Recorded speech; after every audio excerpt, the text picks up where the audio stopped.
여러분, 오늘 또 만나 뵙게 돼서 감사합니다.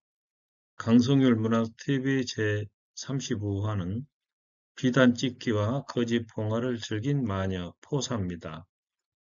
오늘부터 그 중국의 경국지색 미인들이 나라를 망쳐먹은 그런 사례가 이제 나오는데요.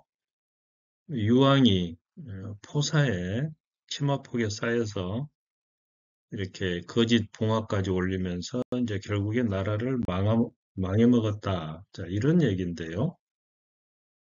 오늘 이야기 순서를 먼저 말씀드리자면 주나라, 어, 기원전 1000년 주나라 지도입니다. 그 유황과 포사의 스토리입니다.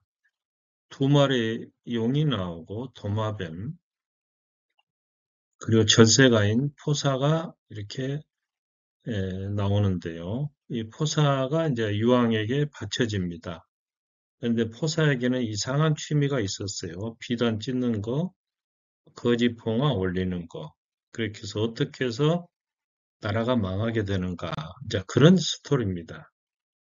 유황은 주나라 제12대 왕으로서 성격이 난폭하고 주색을 좋아했습니다. 그리고 포사를 만나서 여색에 빠지면 정사를 몰려했는데요. 당시 주나라 최대 영토, 그리고 나중에 이제 작아진 주나라 지도입니다. 하나라 말기 거랑 때, 거랑이라고 하면 우리가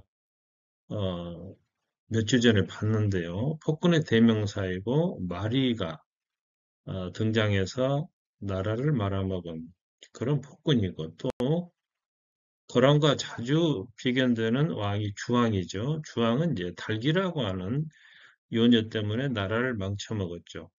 어쨌거나 이 거랑 때 두 마리의 용이 왕궁 뚫로 내려와서 입가에 거품을 흘리면서 하는 말이 우리는 포나라의 두 임금이다. 이렇게 하고는 사라지는 거예요. 그래서 사람들이 점을 쳐보니까 보관해두면 길할 것이다. 이런 점괘가 나오게 됐습니다.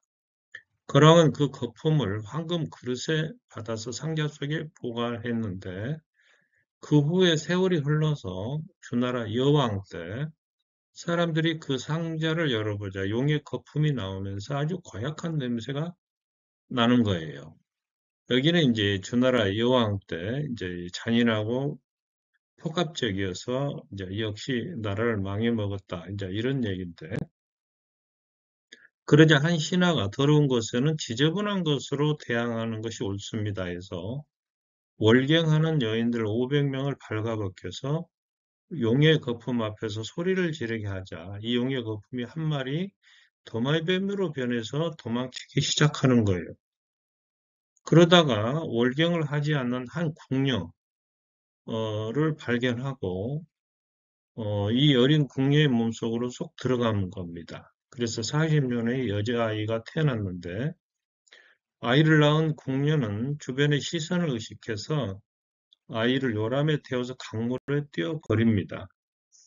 그 무렵에 주나라의 수도 호경에서 이상한 노래가 아이들 사이에서 유행을 하는데 산뽕나무 활 혹은 화살, 또 기초, 이게 풀 이름인데요. 기초로 짠 화살통을 만들지 못하도록 법으로 금지를 했습니다. 자, 그런데 깊은 산골에 살아온 이 노부부가 그 소식은 듣지 못하고 똑같이 그런 화살통을 만들어서 호경이란 수도로 올라갔는데 관원들에게 바로 붙잡혔습니다. 그 여자는 사형을 당했지만 남자가 도망을 쳤는데 어느 날 강가에서 새들이 부리로 자꾸 잡아당기는 걸 보니까 요람 속에 아이가 들어있는 거예요. 그 아이를 주어서 키우는데 키우다가 이 가난 때문에 포성에 사는 사대라고 하는 사람에게 아이를 팔아 넘깁니다. 이 사대란 사람이 누구냐면 아들들은 다 무사한데 딸만 낳았다 하면은 태어나는 족족 죽어가기 때문에 여자아이를 이제 샀던 겁니다. 그리고 그 여자아이의 이름을 포성이란 도시의 포자와 자기 이 사대라고 그랬죠. 사회에서 이제 사람 인변을 계집녀로 바꾼 사자로 해서 포사라 이렇게 이름을 붙여줬던 겁니다. 14살이 된 포사는 아름다움이 두드러졌고 17살 때는 절세 가인이 됐습니다. 어느 날 같은 포성 사람 홍덕이 그녀를 보고 이 여자를 왕에게 바치면 왕에게 밉보에서 3년째 목사를 하고 있는 아버지 포양을 구해낼 수 있을 거다 이런 생각이 들었습니다. 그래서 거액을 주고 그녀를 사서 좋은 음식을 먹이고 좋은 옷을 입히고 또 궁중에 있었던 노부인의 도움을 받아서 예법을 철저히 가르친 다음에 당시 주나라 왕인 유왕에게 바치게 됩니다. 워낙에 미인이었던 이 포사인지라 바로 후궁이 됐고 이때 옥에 갇힌 포양은 석방이 됐습니다. 석방된 포양은 아들 홍덕으로부터 자초지종을 들은 후에 나라의 운명이 멀지 않았구나 이걸 깨닫고 벼슬을 버리고 고향으로 돌아가 버리고 맙니다. 이 포사가 이상한 취미가 있는데요. 우선 웃지를 않습니다. 하루 종일 웃지를 않아. 그래서 포사를 기쁘게 해주고 싶었던 유황이 하루는 나라의 비단을 징수해서 찢었는데 그때 이 포사가 활짝 웃었던 겁니다. 그래서 여기에서 천금매소, 천금을 주고 미소를 산다고 하는 고사성어가 생겨났는데요. 유황은 이 포사를 웃기기 위해서 매일 비단 100필씩을 찢게 만들었습니다. 그런데 날이 갈수록 포사는 이제 비단 찢는 소리도 지겨웠는지 웃질 않는 거예요. 어떻게 하면 다시 포사를 웃게 할 수 있을까? 이 고민하던 유황이 어느 날 이 봉화가 관리인의 실수로 잘못 올려짓는데 이 제후들이 그걸 모르고 전부 수도로 여산으로 몰려들기 시작한 거예요. 그러니까 이제 나중에 제후들이 저게 침범 때문에 봉화가 오른 것이 아니구나 이걸 깨닫고 낭패스러운 얼굴로 돌아가자. 이 광경을 지켜보던 포사가 크게 웃는 겁니다. 단순 호치, 붉은 입술과 하얀 치아라는 뜻으로 아름다운 여자란 뜻인데 아주 이 포사가 이 미인이 크게 웃는 거예요. 이를 본 유황은 매일 봉화를 올리도록 명령을 내리는데 그러나 의도를 이미 알아차린 제후들이 올 리가 없죠. 마치 우리가 이서부에 보면 양치기 소년처럼 한두 번은 거짓말이 통하지만 끝내 거의 통할 수는 없는 노릇이죠. 한편 이 무렵의 유황은 왕비인 신우와 태자 의구를 폐하고 포사를 왕비로 아들 백복을 태자로 책봉하게 이릅니다. 신우는 그 아들과 함께 외가인 신나라, 오늘날 중국 하남성 남양 북쪽으로 급히 떠나는데요. 이에 격분한 신우의 아버지 신후, 여기 이제 후자가 다릅니다. 신우가 이 견융, 그러니까 동이족, 북쪽, 남만, 서융이라고 해서 중국의 입장이 좀 오랑캐인데 견융을 이끌어들여서 주나라를 침공합니다. 유황은 다급히 봉화를 올렸지만 제후들이 이 봉화를 또 거짓으로 알고 아무도 오지 않은 겁니다. 그래서 황급히 피난길에 나섰다가 도중에 견융족에게 체포돼서 백복과 함께 여산 기슭에서 살해되고 맙니다. 그리고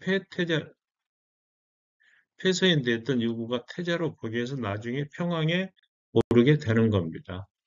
이후에 견융이 자꾸 침범을 하자 주나라는 호경에서 수도를 낙양으로 옮기게 됩니다. 그래서 서주에서 이제 동주가 되는 거죠. 서주 시대가 종말을 하고 동주 시대가 열리게 되는 겁니다. 그러면 포사는 어떻게 됐을까요? 견융의 우두머리에게 강간을 당하고 목을 메어 자살했다는 설이 있고 그 부족 추장이 왕과 태자를 처형한 이후에 포사대로 아내가 되어달라 하자 미리 자살했다는 설이 또 있고 포사가 견용적인 수장과 잠자를 해서 복상사 여자 배 위에서 죽는 거죠. 복상사 시키고 유이 사라졌다는 설 등 여럿이 있습니다. 여기는 포사의 석고상이죠. 오늘 이야기를 정리해 드리도록 하겠습니다. 주나라 유황이 포사를 만나서 정사를 멀리함으로써 나라가 망하게 됐다는 이야기인데 먼저 두 마리 용 이야기가 나왔죠. 도마뱀이 궁녀 속으로 들어가서 여자가 태어났는데 노부부가 그 아이를 주어서 키우다가 사대라는 사람에게 팔아 넘겼고 그 사람이 포사라는 이름을 붙여줬다. 그리고 홍덕이 포사를 유황에게 바쳤고 나라의 비단을 찢는 일 그리고 거짓 봉화를 올리는 일에 이렇게 웃기 시작해서 결국에 나라까지 망하게 됐다는 얘기입니다. 여기까지 오늘 이야기 말씀드리도록 하겠고, 영상이 좋으셨다면 구독과 좋아요 부탁드리고, 유튜브 강성률 철학TV도 많이 시청해 주시면 고맙겠습니다. 여러분 감사합니다.